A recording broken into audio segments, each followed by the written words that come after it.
What's the experience with working with skilled labor versus unskilled labor? Is there a stark difference in? It doesn't matter to me. It doesn't matter. Yeah. Yeah, you know, each and every person on the team has their own role. So we have the language that you would use with skilled labor and the language that you would use with unskilled labor because of what they do. Yeah. So part of being able to manage a project well is understanding those differences and being able to adjust to the requirements of the communication that you have with your team. So I don't think there is really a major difference. Yeah. Yeah. What I often find is that most of the problems on projects don't actually, in terms of team effectiveness, don't actually emanate from unskilled people. Oh, really? Yeah, but from skilled people. Okay. Because that's where most of the debates happen, and that's where most of the ideas, are challenged. So, but nonetheless, it's like different approaches for different situations. I'm actually quite shocked that you said it would be easier to deal with skilled labor versus unskilled labor versus. So is it because unskilled? Sometimes I think it depends. I mean, for me, it's easier to deal with unskilled labor.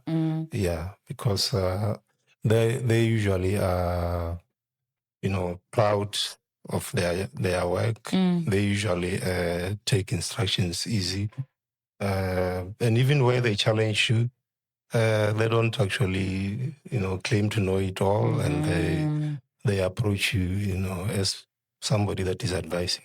You just have to be willing to listen. So to me, I don't know what other people's experiences are, but for me, it's easier to deal with. I think we can all learn a little bit from that, even the skilled, because imagine how great a project can go if we had that same being adaptable, being able to receive instructions, being able to make things work. So what would a typical day for you look like? Well, I'm picturing you in overalls. I don't know if that's fair. On a project, typically you come into the office, you do the usual things, you check your emails, you check what's on your desk, and then you will prioritize, of course, for that day, what are you going to do? And you will start, working on some of those things that are on your desk, responding to emails, making the necessary calls. But often on projects, there will be a call that is unexpected because of something that has happened on the project on site. And you might have to go to site unexpectedly, or you may have to, address certain issues on the project. So all those issues are wide-ranging. It may be technical issues. It may be issues to do with dealing with stakeholders.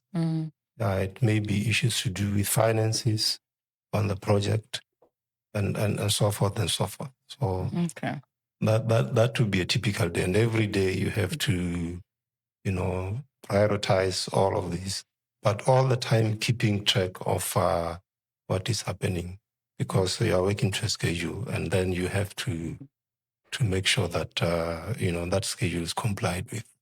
So that is a typical day. Until you finish, there's always things to deal with. And then you finish, then another project comes. Then another one comes. There's no rest. So maybe just to build on and for us to understand, what did you study and where did your career begin, and how did you progress, and what did your different roles entail? By the way, I think I'm a reluctant project manager. Okay. Yeah. I never set out to become a project manager. I trained as a civil engineer in the first place.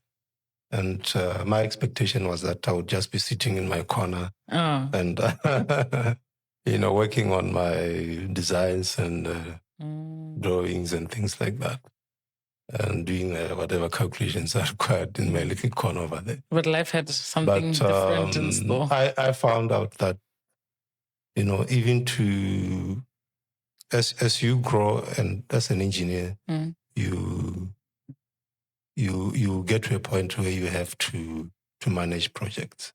It is unavoidable. It's not enjoyable for everybody because, like you said, it comes with a lot of stress. Yeah, and moving parts. Yeah, and lots of moving parts, and being able to, juggle from this and that and put everything together is a skill that you have to master, which you don't learn at engineering school.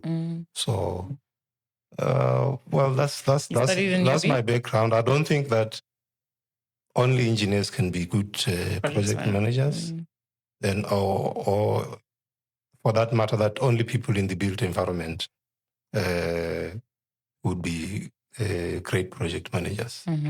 Because project management is about putting all these resources together in order to, attain whatever the vision for that specific project is.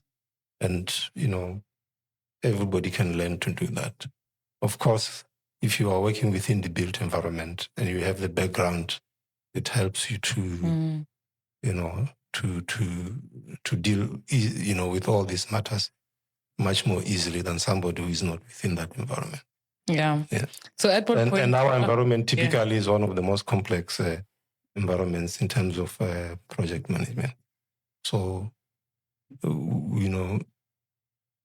typically when people talk about project management, we are talking about these big projects. Yes. But project management, can be done even at a lower scale than that. Okay. I think we'll catch up on that. Maybe I can start to manage the small projects. That's possible.